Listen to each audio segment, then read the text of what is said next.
Okay, this is our equalizer test. We are applying a voltage, a sine wave at 100 hertz, 1000 hertz, and 10,000 hertz from our computer using SineGen through into the inputs of the equalizers here, high, low.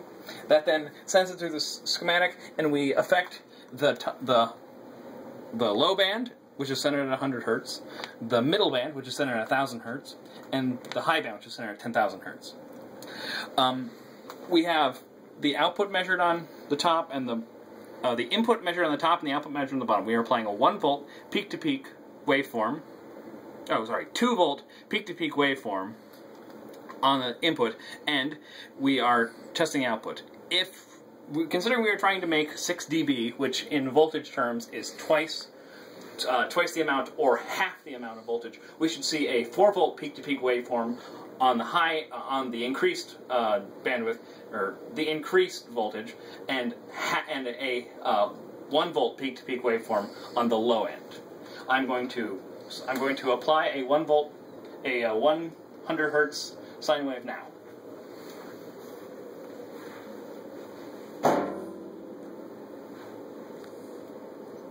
Okay.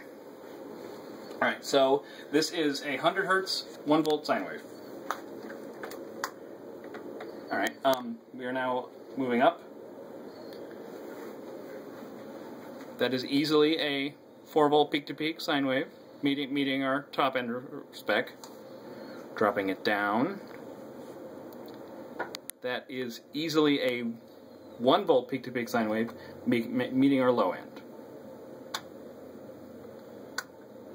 Kindly change the frequency to 1K.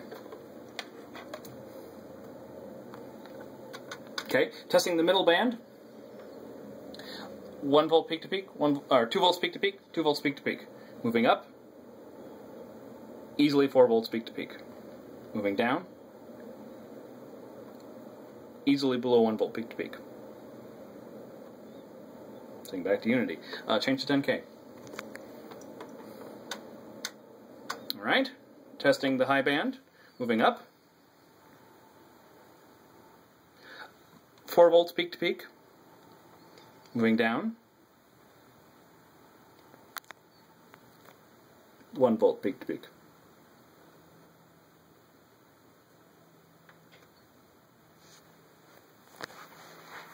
And that concludes our equalizer test. Back to you down here.